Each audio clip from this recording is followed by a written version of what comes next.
काफ़ी दिन हो गए थे, सॉरी मैं बहुत बिजी थी तो मैं कर नहीं सकी। आज फिर हम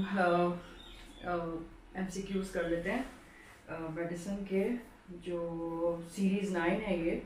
और मैंने वही New England journal of medicine से इसको लिया है, तो एक एक करके देख लेते हैं। अच्छा, उससे पहले मैं आपसे कहता हूँ कि प्लीज़ सब्सक्राइब भी कर लीजिए मेरे चैनल को, और मुझे कमेंट ज़रूर लिखिएगा, जो भी आप हो सकता है, कैसा है ये, आपका हेल्प कर रहा है नहीं कर रहा है, ठीक है।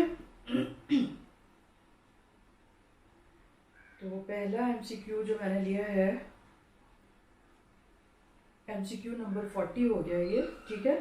और जून 28, 2022, ठीक है। और आज क्या है, 31 जून है आज, सॉरी जुलाई है आज। तो ये 1 महीने पहले का है, ठीक है, new England journal of medicine का। इसमें उन्होंने पूछा है 44-year-old man was evaluated 6 months ago for type 2 diabetes, hypertension, elevated aminotransferase level, erectile dysfunction and soft small testes. Mutation testing of HFE gene confirmed the presence of homozygous C282Y mutation. C282Y mutation जो है ना, HFE gene, वो haemochromatosis की होती है, ठीक है, पता है आपको। At that time, he was initiated on a schedule of weekly therapeutic phlebotomy with removal of 500 ml of blood. His most recent laboratory results show hemoglobin level of 11.8 gram per deciliter, 13 से 17.5 है reference, a ferritin level of 433 nanogram per milliliter, 32-300 है इसकी reference, and a transferrin saturation of 43, 15 to 45 होती है normal person.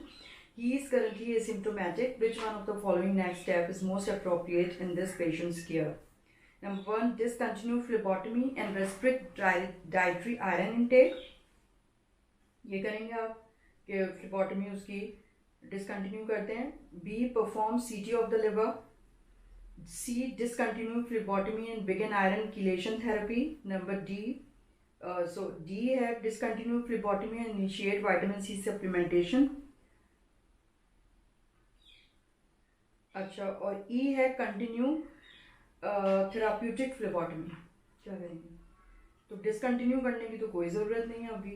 देखिए आप, correct option E है continue therapeutic phlebotomy. की लर्निंग पॉइंट क्या है इसका, therapeutic phlebotomy for a patient with hereditary hemochromatosis should continue until the ferritin level is brought into the lower end of the normal range.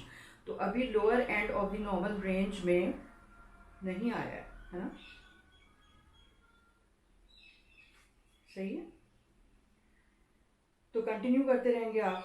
Detail feedback उन्होंने दिया है, this patient has hereditary hemochromatosis which is most commonly caused by mutation in the HFE gene such as C2Y2 or less commonly H63D. Hemochromatosis typically manifests in middle-aged man, often Irish heritage. Mutation testing provides molecular confirmation of hereditary hemochromatosis and can help with the screening of family members. Therapeutic phlebotomy is the mainstay of treatment for hereditary hemochromatosis and it is continued until normalization of the ferritin level. Ferritin level जब normal हो जाए तो फिर discontinue कर सकते हैं. The goal of ferritin level for therapeutic phlebotomy is controversial. Although some centers perform phlebotomy to achieve ferritin level of less than 50 nanogram per ml, many patients will feel the effect of iron deficiency at this level. Thus, a goal ferritin level of 50 to 100 nanogram per ml is a reasonable alternative. Patient with anemia may need to delay therapeutic phlebotomy by a few weeks to allow recovery of hemoglobin to baseline levels, but then should resume phlebotomy once the hemoglobin level has recovered. ठीक है। अब next है 41 MCQ, reference मैंने जुलाई 2022 से लिया है। A 77-year-old man presents with frequent dizziness on standing from a seated position. He has type 2 diabetes, stable coronary artery disease, and benign prostatic hyperplasia. His current medications are finasteride 5 mg daily, doxazosin 2 milligram daily, atenolol 50 milligram, simvastatin 40 milligram daily, metformin 1000 milligram twice daily, and aspirin 81 milligram daily. His current resting blood pressure is 120/80 millimeter of mercury, and he has a heart rate of 65 beats per minute. After standing for 1 minute, his blood pressure is 160 millimeter of mercury, and he has a heart rate of 72 beats per minute. Examination of the heart and the lung is normal, and electrocardiogram is also normal.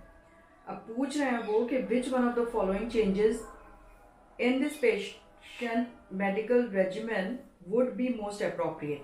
अब जो है ये patient जो है उसको वो हो रहा है ना, क्या हो रहा है, पोस्चरल हाइपोटेंशन हो रहा है, उसको टाइप 2 डायबिटीज है, डिजीनेस होने लगती है उसको जब खड़ा होता है, और स्टेबल कॉर्नरी आर्टरी डिजीज है, BPH है, और मेडिकेशन में वो हाइपरप्लेजिया ऑफ प्रोस्टेट के लिए फिनास्ट्राइड ले रहा है, डॉक्सिसिन ले रहा है, एटेnolol ले रहा है, सिम्वास्टैटिन, मेटफॉर्मिन, एस्पिरिन, ठीक है।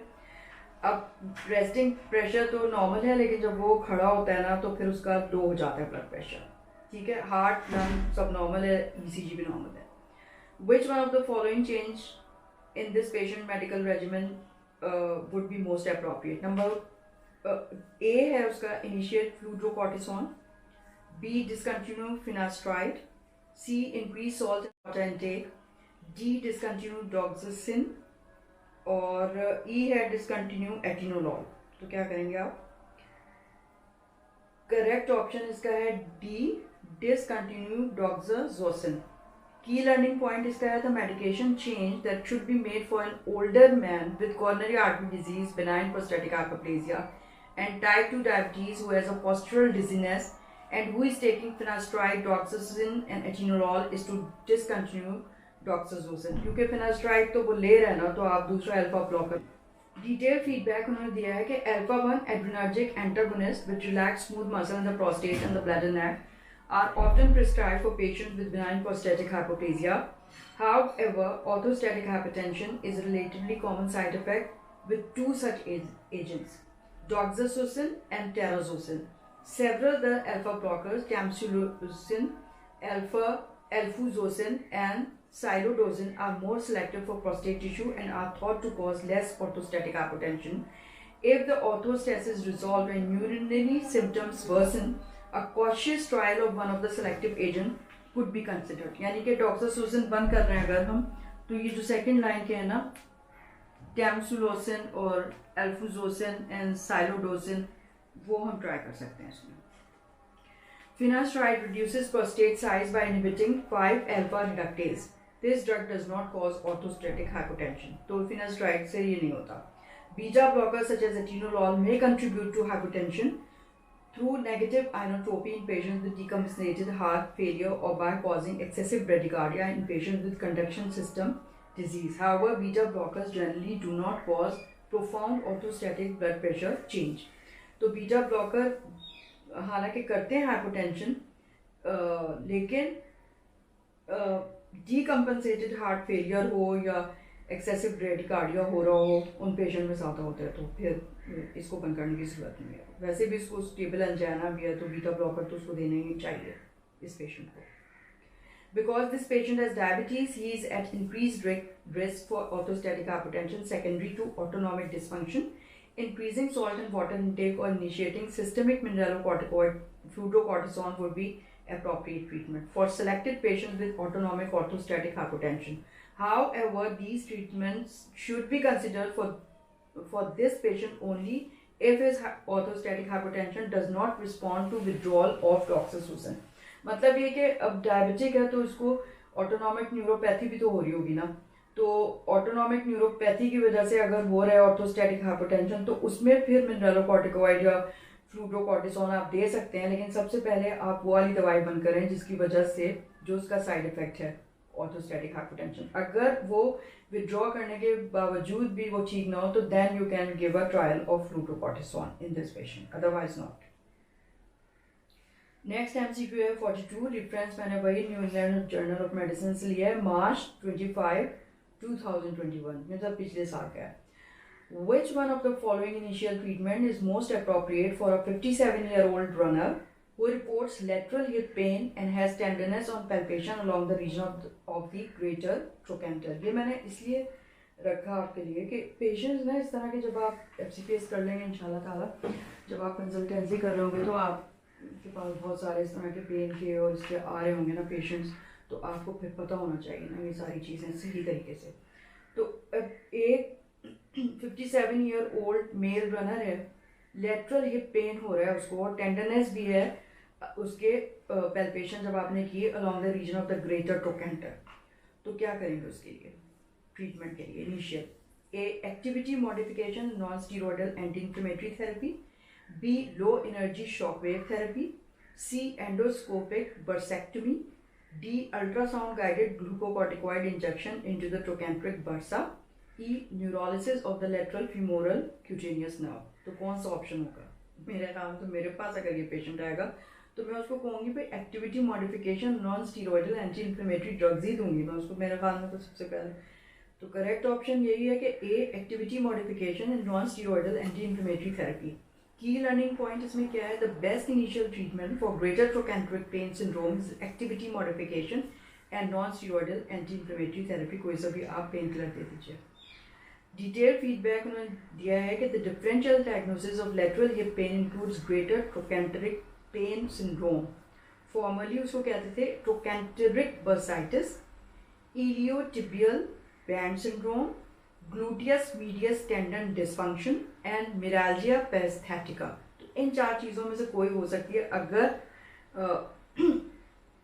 ग्रेटर ट्रोकेंट्रिक पेन है। तो पहला क्या हो सकता है? ग्रेटर ट्रोकेंटर पेन सिंड्रोम, जिसको पहले ट्रोकेंटेरिक बर्साइटिस कहते थे, iliotibial band syndrome, gluteus medius tendon dysfunction and meralgia paresthetica. तो greater trochanteric pain syndrome is thought to be a repetitive overload tendinopathy of the gluteus medius and minimus muscle. Historically, this condition had been attributed to bursitis at the greater trochanteric bursa, but there is increased awareness that most patients actually experience tendinopathy of the gluteus medius and gluteus minimus tendons. Patients present with tenderness to palpation in the region of the greater trochanter, but the physical examination may be unremarkable otherwise. मतलब ये कि आप सिर्फ वहाँ पे tenderness है localise और बाकी आप मूवमेंट वगैरह करा के देख लें तो उसमें कोई लिमिटेशन नहीं होगी ना कि आपको हो कि भाई क्या उसको एक्सरे वगैरह की ज़रूरत तब होगी ना जब मूवमेंट लिमिटेड हो और पेशेंट कुछ कर नहीं पा रहा हो रिक्वायर्ड मूवमेंट, तब आप वो करेंगे. A patient with iliotibial band pathology would tend to have pain more distally over the iliotibial band around the knee. A positive over test will be indicative of restrictive motion due to tightness in the iliotibial band. A positive Trendelenburg test is consistent with gluteus muscle weakness or may represent hip joint disease. Initial management of greater trochanteric pain syndrome includes activity modification, non-steroidal anti-inflammatory therapy and referral to physical therapy. और physical therapy आप करवा लें. Although injection of glucocorticoid in the area of trochanteric bursa is a reasonable approach, ultrasound guidance is rarely necessary because it imposes additional cost and time with only marginal improvement in efficacy.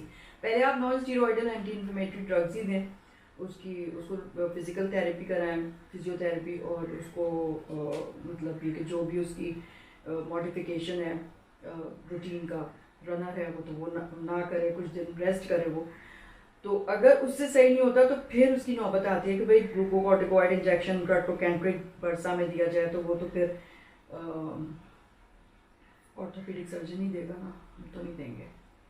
Low energy shockwave therapy में भी attempted if conservative management does not provide adequate relief. ठीक है, तो आपने ये सब किया, उससे नहीं हुआ तो फिर ग्लूकोकॉर्टिकॉइड इंजेक्शन से भी सही नहीं अगर हो तो फिर लो एनर्जी शॉकवेव थेरेपी दी जाती है, मतलब ऑर्थोपेडिक का ही फिर काम होगा. Surgery such as endoscopic bursectomy is reserve for refractory cases. अब नहीं ठीक हो रहा किसी तरह से भी, शॉकवेव थेरेपी भी कर ली, ग्लूकोकॉर्टिकॉइड भी दे दिया, वो भी कर दिया, तो उससे बहुत पहले हम ऑर्थोपेडिक को भेज चुके होंगे ना. हमारा काम तो सिर्फ ये है कि पहले हमने उसको डायग्नोज कर लिया, उसको जो है फिजिकल थेरेपी और पेन किलर दे दिया, उससे भी नहीं ठीक हुआ तो फिर वो जो है वो रेफर आप कर दें उसको ऑर्थोपेडिक के पास. फिर अगर सर्जरी होगी रिफ्रैक्टरी केस में इंडिकेटेड तो वो कर देगा. क्या कर देंगे, endoscopic bursectomy. Neurolysis of the lateral cutaneous nerve is a treatment of meralgia paresthetica. अगर ये हो रहा है ना तो फिर न्यूरोलिसिस करते हैं, not for greater trochanteric pain syndrome. Myalgia paresthetica is caused by entrapment of the lateral femoral cutaneous nerve. जैसे वो रहता है ना क्या कार्पल टनल सिंड्रोम, तो उसमें भी अगर किसी तरह से भी सही नहीं होता तो फिर जो फ्लेक्सर रेटिकुलम है उसमें भी वो दिया जाता है ना, कट लगाया जाता है ताकि रिलैक्स कर दे, वो रिलैक्स हो जाए और एंट्रैपमेंट ख़त्म हो जाए मीडियम नर्व की जो होती है।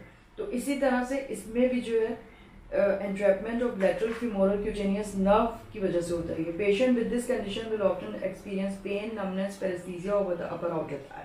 तो इसके डिफरेंट सिम्टम्स होंगे ना, ट्रोकैंट्रिक बर्साइटिस वाले नहीं होंगे। ठीक है, ये खत्म हो गया हमारा। अब नेक्स्ट एमसीक्यू है 43, रेफरेंस मैंने New England journal of medicine March 11, 2021 से लिया है। इसमें उन्होंने पूछा है कि which one of the following anti diabetic medication is best for achieving glycemic control and weight loss in an obese 45-year-old man with uncontrolled type 2 diabetes who already takes metformin. मतलब एक ओबीस 45-year-old का man है और उसकी बिल्कुल uncontrolled हुई हुई है डायबिटीज टाइप 2 और पहले से वो मेटफॉर्मिन ले रहा है। ठीक है, तो अब उसमें आप क्या ऐड करेंगे, ए ग्लाइपाई, अच्छा वेट लॉस भी आपको करवाना है क्योंकि ओबीज है तो वेट लॉस इज डिजायर्ड। ठीक है, तो ए ग्लाइपाइजाइड, बी ग्लाइमीपेराइड, सी पायोग्लिटाजोन, डी सीमाग्लूटाइड, ई रिबाग्लिनाइड।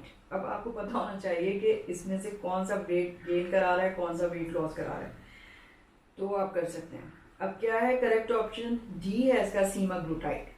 की लर्निंग पॉइंट क्या है, the class of anti diabetic medication associated with greatest weight loss benefit is the glucagon like peptide 1 receptor antagonist. ठीक है, तो ये सबसे ज़्यादा वेट लॉस कराते हैं, यानी glucagon like peptide 1 receptor antagonist, that is semaglutide. Detail feedback उन्होंने दिया, semaglutide is a glucagon like peptide 1 GLP-1 receptor antagonist that is approved for 2 separate indication. It is formulated and dosed accordingly. Indication इसकी क्या है, to improve glycemic control in people with type 2 diabetes. Formulation and dose have weekly injections at a dose of up to 1 mg daily oral formulation. To induce and sustain weight loss in people with obesity regardless of diabetes status. यानी कि आप जो है ना GLP-1 receptor antagonist diabetes नहीं भी हो तो भी वेट लॉस के लिए ओबीस पेशेंट्स को दे सकते हैं। Formulation and dose weekly injections at a dose of up to 2.4 milligram.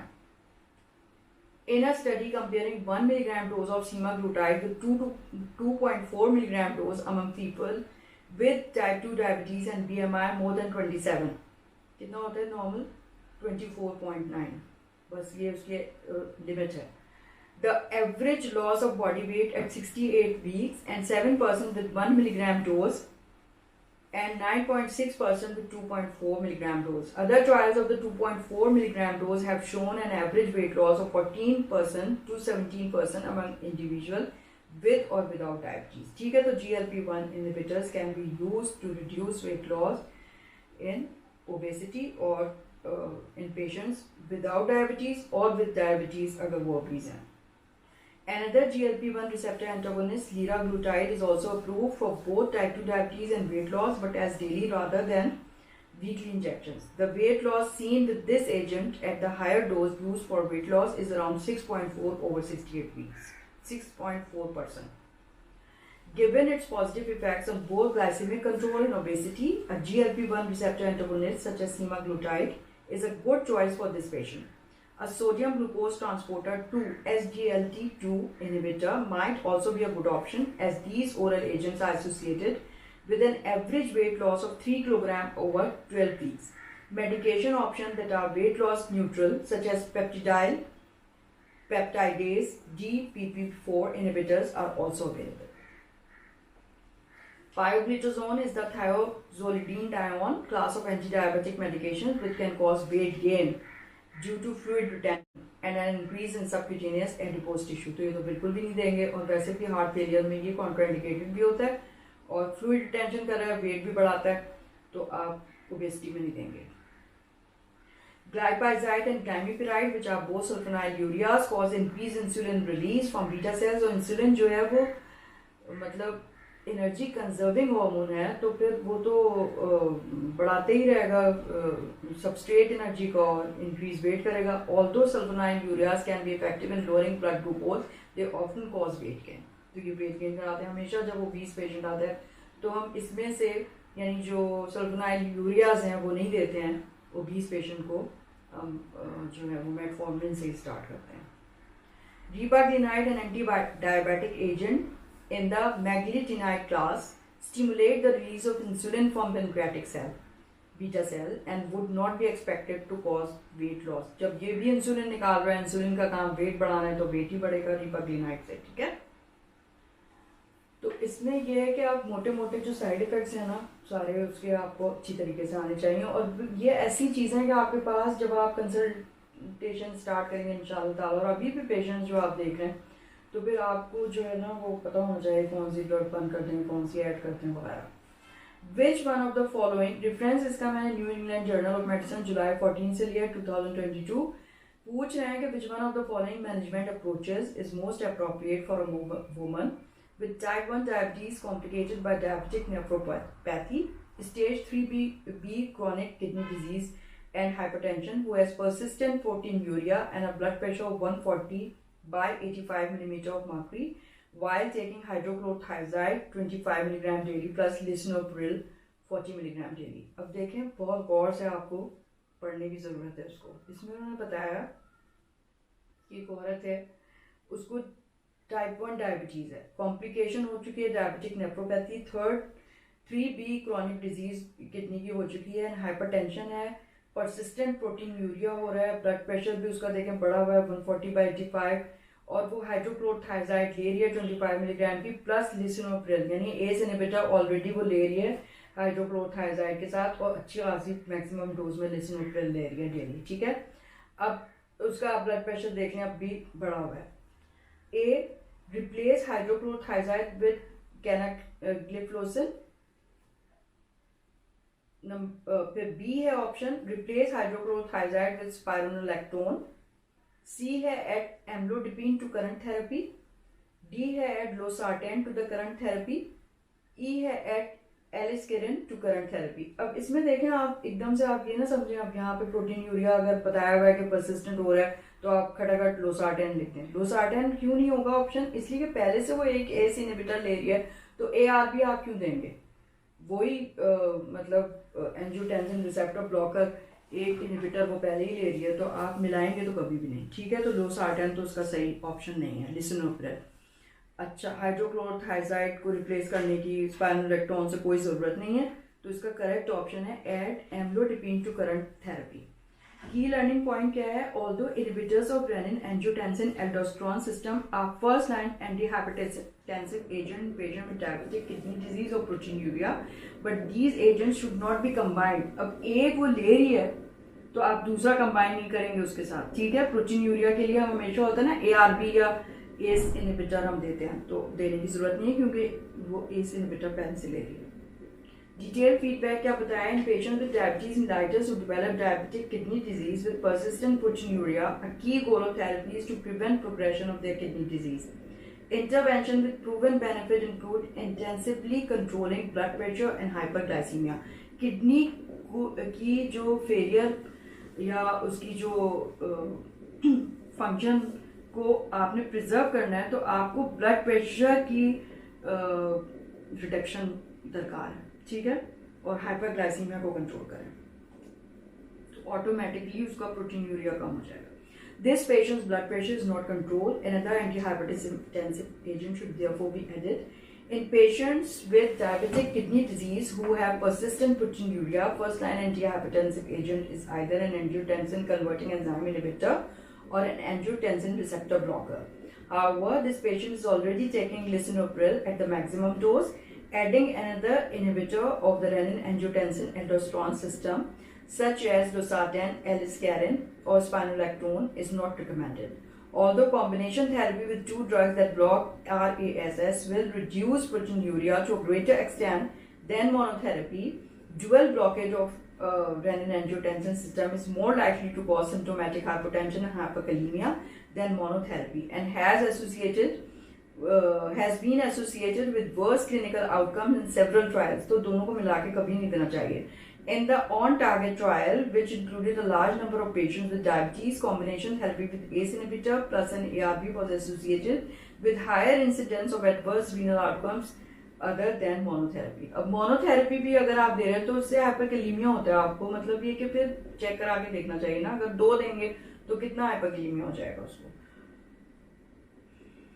In the altitude trial, adding aliskiren to the ACE inhibitor or an ARB was associated with a trend toward increased risk for cardiovascular events in patients with type 2 diabetes, most of whom had chronic kidney disease and proteinuria. तो ये साबित हो चुका है इस trial में कि aliskiren को भी आप नहीं मिलाएं. ठीक है.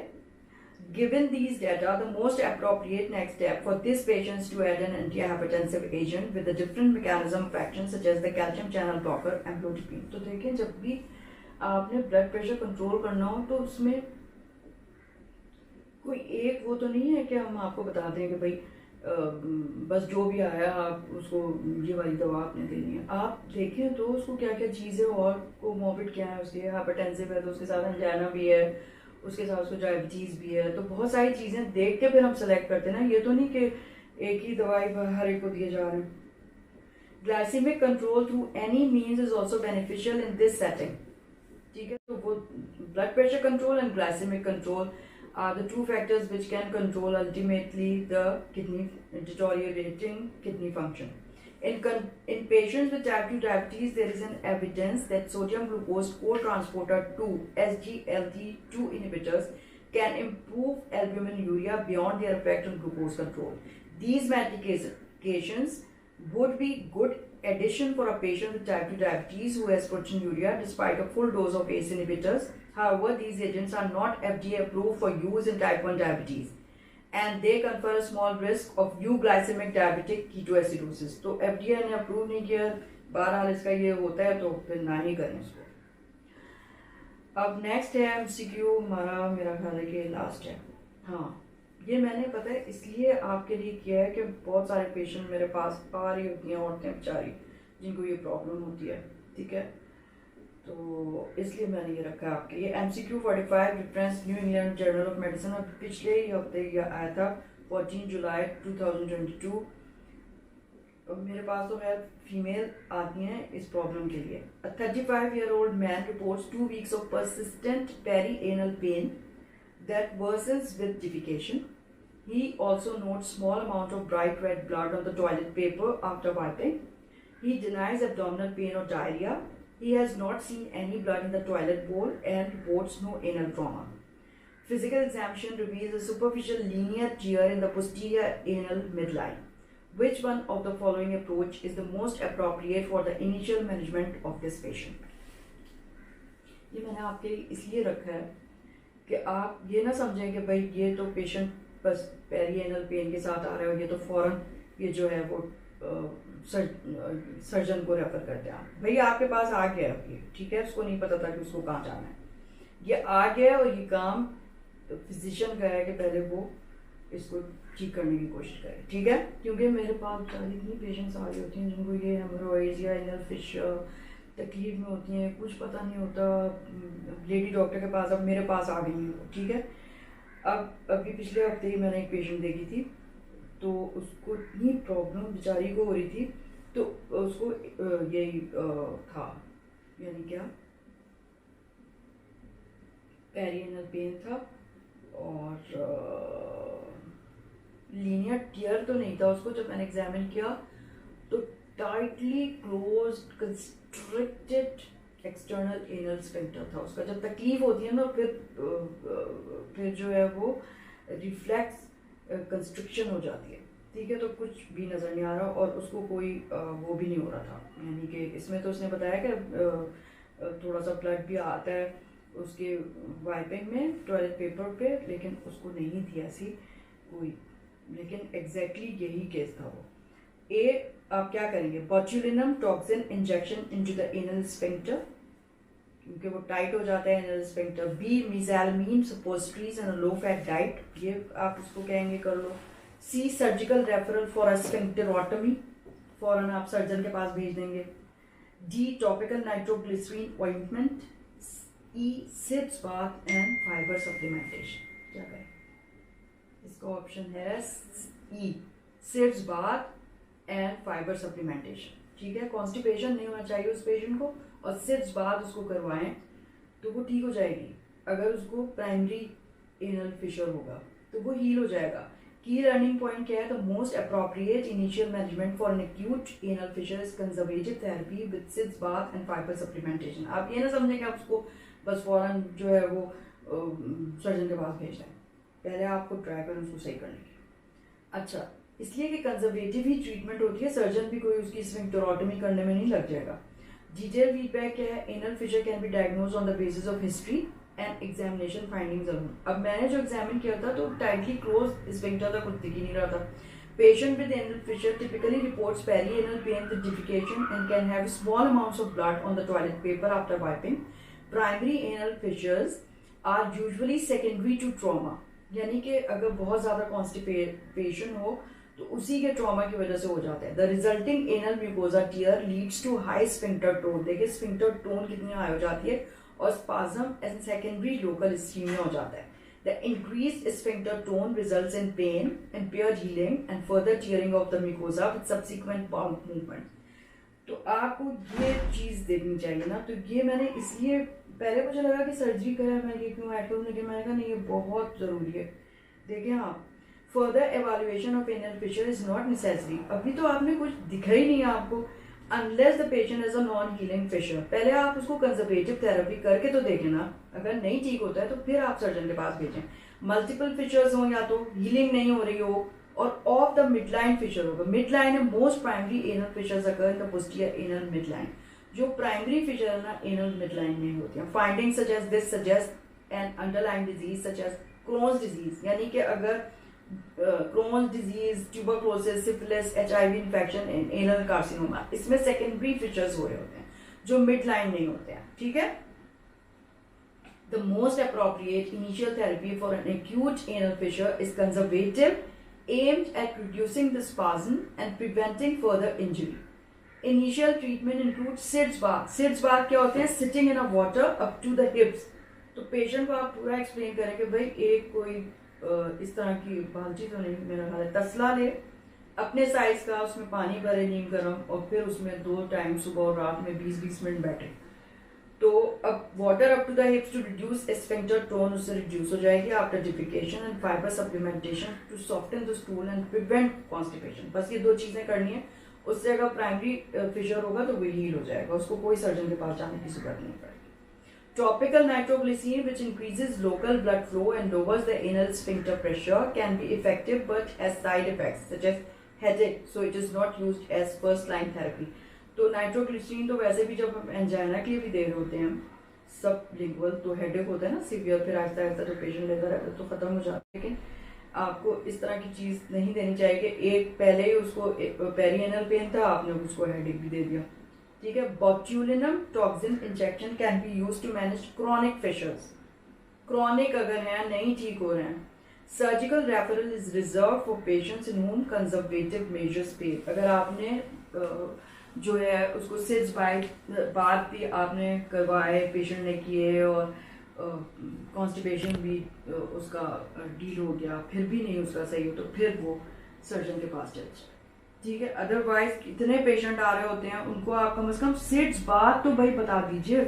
ठीक है, सिट्स बात करवा के उनको, और कोई वो दे दें, लैक्सेटिव दे दें। ठीक है, मिज़ैल्मीन सपोजिटरीज एक और ऑप्शन था। Mesalamine suppositories and low residue diet is reserve to manage inflammatory bowel disease not anal fissure. यानी कि अगर एनल फिशर मिड लाइन में नहीं है तो है कि सेकेंडरी होगा। सेकेंडरी है तो क्रोन्स डिजीज होती है ना, जिसमें एनल फिशर्स हो जाते हैं। तो अगर क्रोन डिजीज डायग्नोज हुई भी है, इन्फ्लेमेटरी बाउल डिजीज, तो आप देंगे ना उसको ट्रीट करने के लिए। कोई एनल फिशर को ट्रीट करने के लिए तो मिज़ैल्मीन सपोजिटरीज हम नहीं देते हैं। ठीक है, तो उन्होंने ऐसे ही एक डिस्ट्रैक्टर रखा हुआ है ऑप्शंस में। तो ये खत्म हो गया। तो मुझे तो बड़ा मज़ा आता है। मैं देखती हूँ कि वाकई इतने हेल्पफुल होते हैं ये।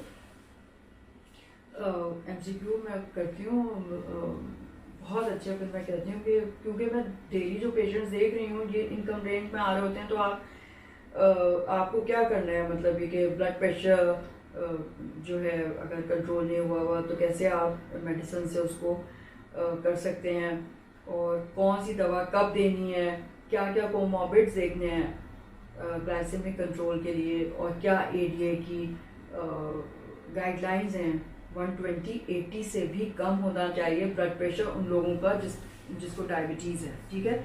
तो 184/85 भी अगर उन्होंने दिया हुआ है तो ये ज़्यादा बढ़ा हुआ है। तो आपको ना ये सारी चीज़ें गाइडलाइन अच्छी तरह आनी चाहिए ताकि आप सही से सवाल समझ सकें, ठीक है। और अगर क्योंकि मुझे भी था कि लोसार्टेन दे देंगे अगर उसको प्रोटीन यूरिया हो रहा है, तो लोसार्टेन इसलिए नहीं देंगे कि maximum dose of ACE inhibitor तो वो पहले से ले रहा है पेशेंट। तो आप दो को नहीं मिलाएंगे। कितने सारे ट्रायल हो चुके हैं, उसमें देख लिया गया है कि अगर ARB को ACE इनहिबिटर से मिलाएं तो ज़्यादा मतलब ये कि वो नुकसानदेह होते हैं, तो नहीं करेंगे आप ये, ठीक है। हाइपरकैलेमिया होता है, उसकी कॉम्प्लिकेशंस होती हैं। तो ये सारी चीज़ें। और बाकी है कि आप प्लीज़ ज़रूर मुझे कमेंट्स कीजिएगा, ठीक है। मुझे बड़ा इंतज़ार रहता है कि अगर मैं अपलोड कर रही हूँ तो आप कमेंट्स दे दें, ठीक है। Thank you so much. Okay, take care. खुदा हाफिज़।